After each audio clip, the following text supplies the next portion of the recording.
интернет кеңістік діни экстремизмнің алдын алу үйлестіру жұмыстары жыл өткен сайын жетіліп келе жатыр. Елімізде болған карантиндік шектеу шаралары тек қана Қазақстанда емес, әлемдік деңгейде халықтың осы интернет кеңістікке деген қызығушылығы артты. Сондықтан біз негізгі күшімізді осы өңірлердегі мамандарымызды осы интернет кеңістіктегі тиімді жұмыс істеудің әдіс-тәсілдеріне үйретуді жолға қойдық.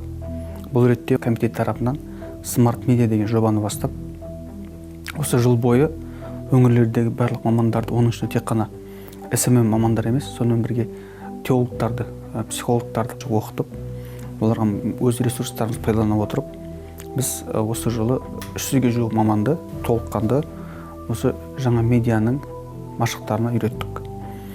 Соның оңды әсері деп айта аламын, нәтижесі деп айта аламын. Ақпараттарымыздың бір осы өткен жылмен салыстыратын болсақ, жалпы 2 еседен жоғары көлемде әзірленді.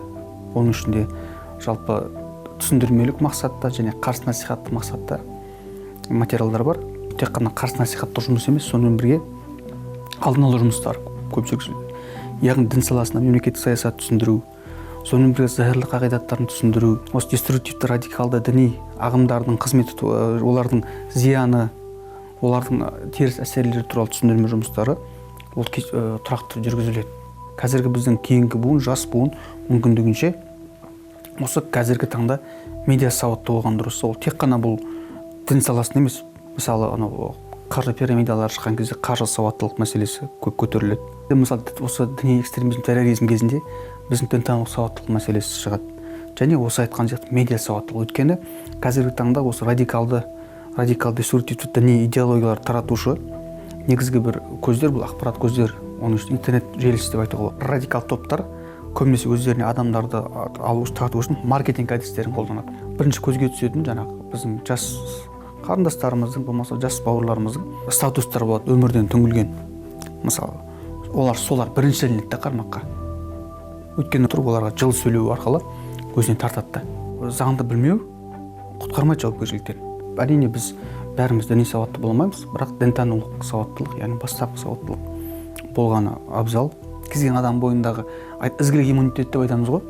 Ізгілік иммунитетін төмендететін факторлар бар да. Оның ішінде ата-ана факторы, достарының факторы, оның өзінің жалпы әлеуметтік деңгейі, оның ішіндегі отбасыдағы жалпы күнкөріс көлемі деген бәрі әсер етеді.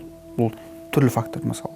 Мысалы бір отбасыда әлеуметтік жағдай төмен болғанмен отбасы үйіністі мықты дамуы мүмкін.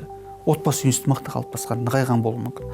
Ал екінші отбасыда әлеуметтік жағдай күшті, бірақ отбасы үйіністі дамымаған. Көрдіңіз бе? Сондықтан бұл бірінің орнын бірі ол жалпы алмастырып тұр да. Бірінші кезекте осы бір мәселеге жан-жақты қарауымыз керек. Егер бір жақты қарайтын болсақ, біз ол мәселені толыққанды шеше алмаймыз. Осыны біз ескергеніміз дұрыс. Қазіргі таңда неше түрлі әдістемелер бар. Ақпаратты ықпал етудің түрлі тәсілдері бар. Қанша кітаптар шығып жатыр, қанша әдебиеттер шығып жатыр. Оның бәрін сіз меңгеру мүмкін емес. Сондықтан мүмкіндігінше осындай арбауларға түсіп қалмау керек те. Мүмкіндігінше сіз жаңағы ресми түрдегі топтарға кіруіңіз керек. Мысалы, Қазақстан мұсылман діни басқармасы, болмаса басқа да еліміздегі тіркелген діни бірлестіктердің ресми топтарына кіруіңіз керек. Байланысқым келеді, сұрақтар қойғым келеді дейтін болсаңыз, мысалы, кез келген сайттың астында тұрады. Instagram, Facebook, Telegram, соған бассаңыз, сіз сайттан бірден соған кіріп кетесіз. Солардан кірген дұрыс та.